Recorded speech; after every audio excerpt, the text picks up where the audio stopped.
Here's my second round game. I was playing white. I'm actually sicker than it was for the first round game. My back is killing me. I'm sneezing. I'm coughing. I like to make my excuses up front. E4, he went with G6. I went with D4, trying to take total control of the center.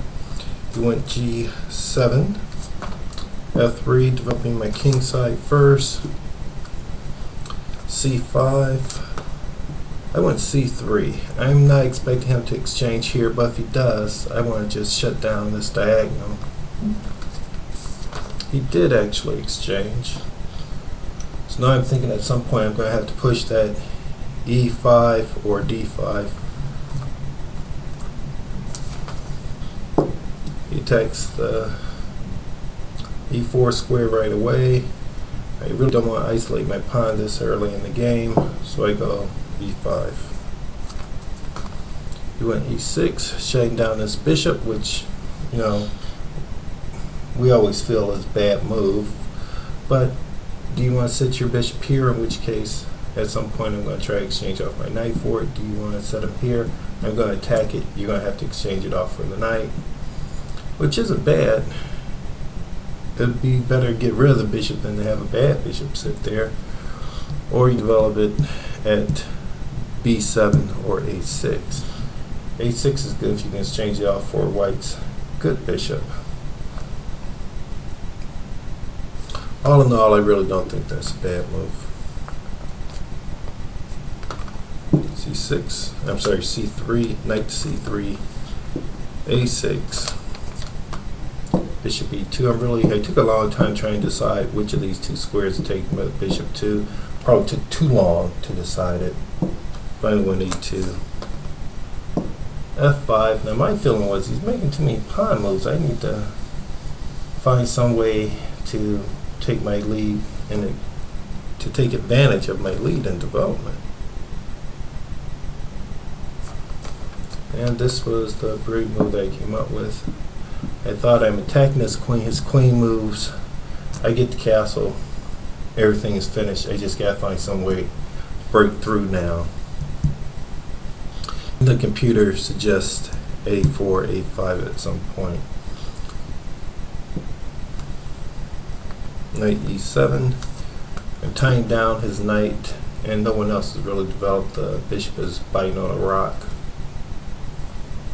I should have felt good about this position, but I didn't. I just didn't feel well at all.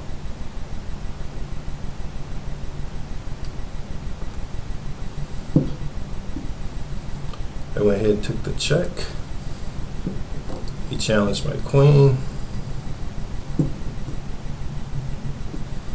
I'm really feeling good. He can't take the knight because he loses his rook. He takes that way.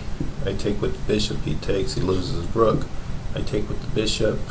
What he allows his other knight to be pinned.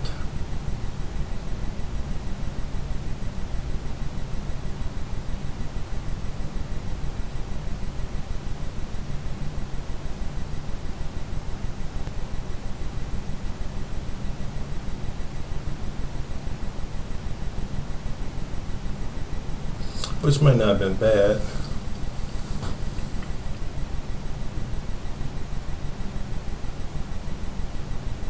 So I went knight to B5, he went castle.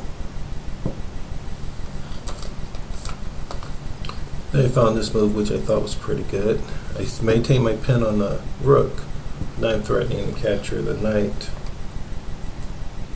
Wondering if it was too early. I don't think so, because he was going there anyway.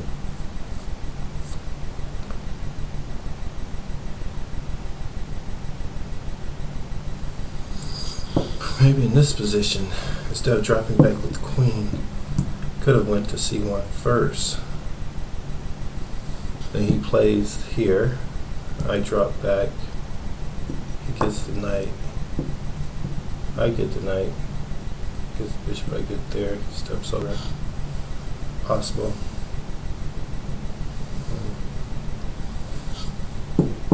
Played there first. I drop back.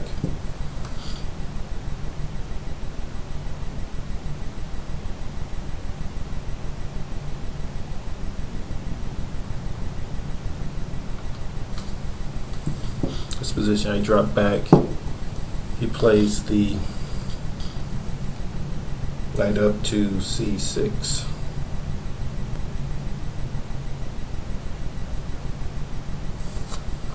Play knight to d6. I mean, that looks to me like a very strong knight. When I put it in the computer really wasn't all that impressed.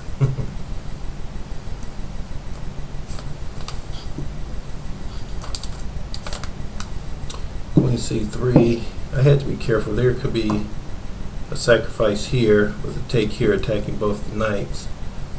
I decided to protect that pawn. Wants me to do something with the bishop. I come up with this brilliant idea that actually loses the game. He takes, I take. I got an open file going to his king. He can at some point just walk his king away from there. It just doesn't work. What I thought when I did my analysis with my bishop still on the board. The bishop's gone. I got open file, but I can't really do anything with it because he's going to exchange up this knight with one move once this bishop is gone.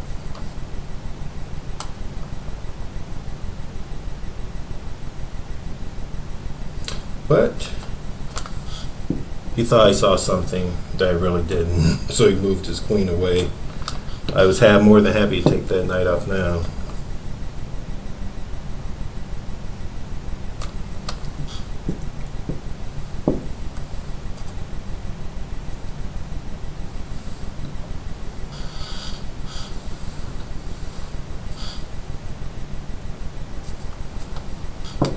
So what I really want to do is stop him from exchanging off that knight, but I'm really not sure I can. I saw this without really analyzing it, feeling that I had to get my rook down to the 7th rank. But he kept him out.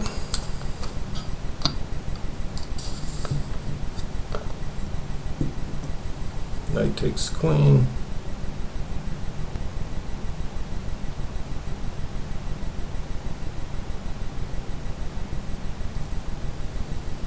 b3, I wanted to stop that knight from moving out.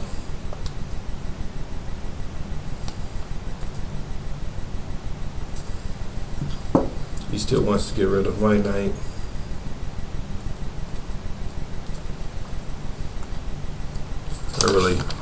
At this point, I decided that I would accept the draw.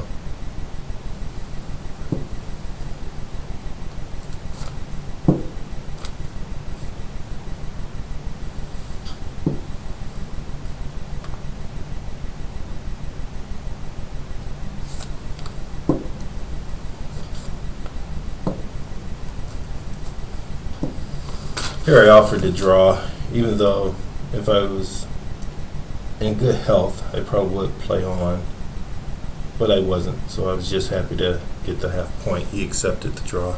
So that was my round 2 of the Millionaires tournament, ended in a draw. My round 1 also ended in a draw.